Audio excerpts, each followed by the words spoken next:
Of C water, यानी कि जो समुद्र का पानी है उसमें राइज होना, फॉल होना, that is called as tide. जब राइज होता है तो ध्यान रखना उसको हम बोलते हैं फ्लो, और जब गिरता है दैट इज़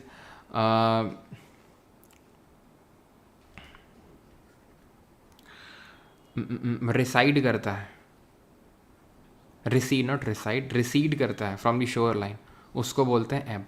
पानी ऊपर आ रहा है, आगे की ओर ऊपर उठ रहा है, फ्लो, पीछे की ओर जाएगा, एब। ये चीज़ ध्यान रखना। होता क्यों है, टाइड होती क्यों है, तो टाइड के पीछे का रीज़न होता है ये,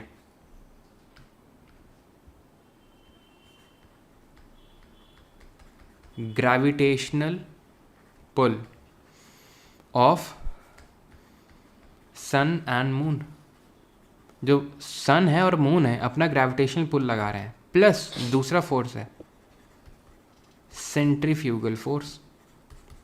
अब ध्यान से समझिएगा यहाँ पे, जैसे कि एग्जाम्पल के तौर पे इन्होंने यहाँ पर, चलो नीप और स्प्रिंग तो हम, या तो रुको एक सेकंड,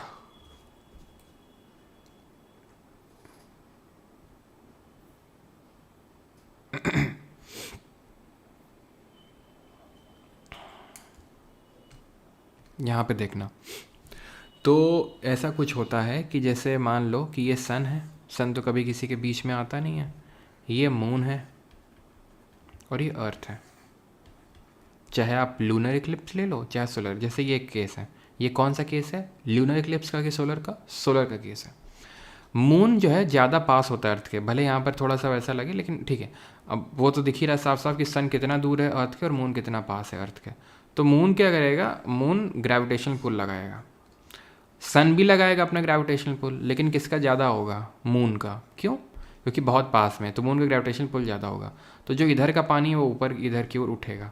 अब कहाँ से आएगा, इधर का पानी तो आएगा किनारे का, तो यहाँ पर होगी, यहाँ पे होगी लो टाइड, LT लिख देता हूँ यहाँ पे मैं, और यहाँ होगी हाई टाइड, यहाँ भी हाई टाइड होगी।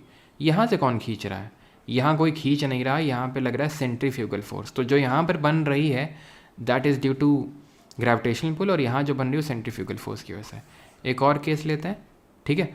तो चलो मैं ज़्यादा डेप्थ में जा नहीं रहा हूँ क्योंकि ठीक है, आप ये समझ लो कि चाहे वो सोलर इक्लिप्स का केस हो, लूनर इक्लिप्स केस हो, तीनों स्ट्रेट लाइन पे होंगे, आपकी क्या बनेगी, स्प्रिंग टाइड बनेगी। स्प्रिंग टाइड क्या होती है, जब तीनों एक स्ट्रेट लाइन पे होते हैं, ठीक है, तीनों एक स्ट्रेट लाइन पे होते हैं, और यहाँ पर हाई टाइड बहुत हाई बनती है और लो टाइड बहुत लो बनती है, ठीक है। हाई टाइड तो हाई बनेगी लो टाइड से, तो ऑब्वियस है, लेकिन हाई टाइड बहुत हाई होती है, लो टाइड बहुत लो होती है। एक इसका उल्टा होता है नीप टाइड। नीप टाइड में आपका क्वाड्रेचर पोजीशन होता है। क्वाड्रेचर का मतलब ये होता है कि जैसे ये सन है, ये मून है और ये अर्थ होगी, समझ रहे हैं आप, मतलब कि तीनों के बीच में 90 डिग्री का एंगल है। यहाँ हाई टाइड बहुत हाई नहीं होती है, लो टाइड बहुत लो नहीं होती है। तो स्प्रिंग टाइड में ध्यान रखना बहुत हाई होगा और नीप टाइड में उतना ज़्यादा देखने को नहीं मिलता है, ठीक है। क्योंकि आप देखो इधर से मून पुल कर रहा होगा और उधर से सन पुल कर रहा होगा, तो उतना ज़्यादा हाई टाइड